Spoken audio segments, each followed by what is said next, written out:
नमस्कार दोस्तों, आज हम पढ़ रहे हैं जी कृष्णमूर्ति जी की वार्ताओं का संग्रह ईश्वर क्या है का 7वां चैप्टर। चलिए शुरू करते हैं। इसमें प्रश्न पूछा है, ईश्वर क्या है? कृष्णमूर्ति जी उत्तर देते हैं, आप कैसे पता लगाएंगे? क्या आप किसी और की जानकारी को स्वीकार कर लेंगे या आप खुद यह खोज करने की कोशिश करेंगे कि ईश्वर क्या है?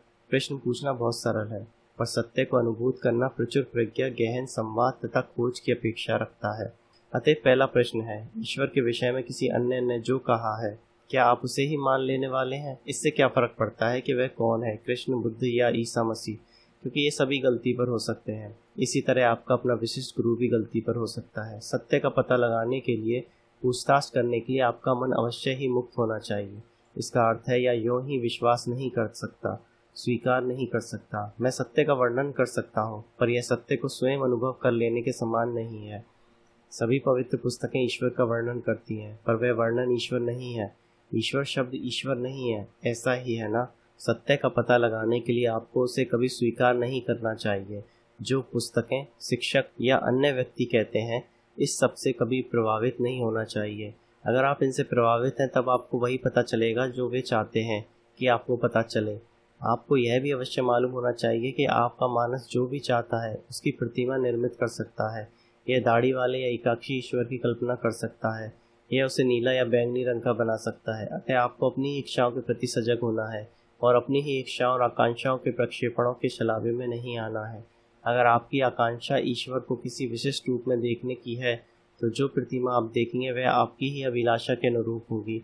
यह प्रतिमा ईश्वर नहीं है। अगर आप दुख में हैं और दिलासा चाहते हैं या अपनी धार्मिक महत्वाकांक्षाओं में भावुक या रोमानी महसूस करते हैं, तो अंततः आप ऐसे ईश्वर का निर्माण कर लेंगे जो आपकी इच्छाओं की पूर्ति तो कर देगा, पर फिर भी वह ईश्वर नहीं होगा।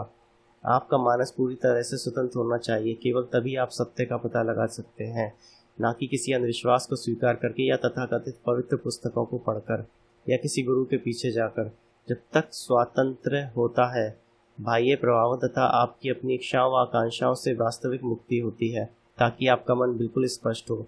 केवल तभी ईश्वर का पता लगाना संभव है। किंतु अगर आप बैठकर अटकलबाजी करते रहे, तो आपका अनुमान आपके गुरु के अनुमान की तरह ही है और उतना ही भ्रामक भी। दूसरा प्रश्न है, क्या हम अपनी अचेतन इच्छाओं के प्रति सजग हो सकते हैं? कृष्णमूर्ति कहते हैं, सबसे पहली बात तो यह है कि क्या आप अपनी चेतन इच्छाओं के प्रति सजग हैं? क्या आप जानते हैं कि इच्छा क्या है?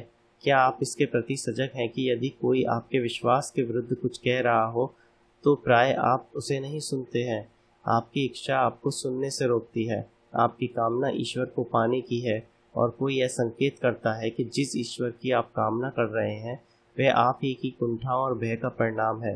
तो क्या आप उसकी बात सुनेंगे? बिल्कुल भी नहीं। आप चाहते कुछ हैं, पर सत्य कुछ और है। आप खुद को अपनी इच्छाओं में सीमित कर लेते हैं। आप अपनी चेतन इच्छाओं के प्रति अर्ध सजग हैं, क्या ऐसा नहीं है? और वे इच्छाएं जो गहराई में छिपी हुई हैं, उनके प्रति सजग होना तो कहीं अधिक कठिन काम है। छिपी हुई इच्छाओं का पता लगाने के लिए, अपने ही प्रयोजनों को समझ पाने के लिए खोज में लगे मन का पर्याप्त स्पष्ट एवं स्वतंत्र होना आवश्यक है। अतः पहले आप अपनी चेतनाओं के प्रति पूर्णतः सजग हो। तब जैसे जैसे आप जो भी सतह पर है उसके प्रति अधिकाधिक सजग होते जाएंगे, तब आप इसमें गहरे और गहरे जा पाएंगे। धन्यवाद।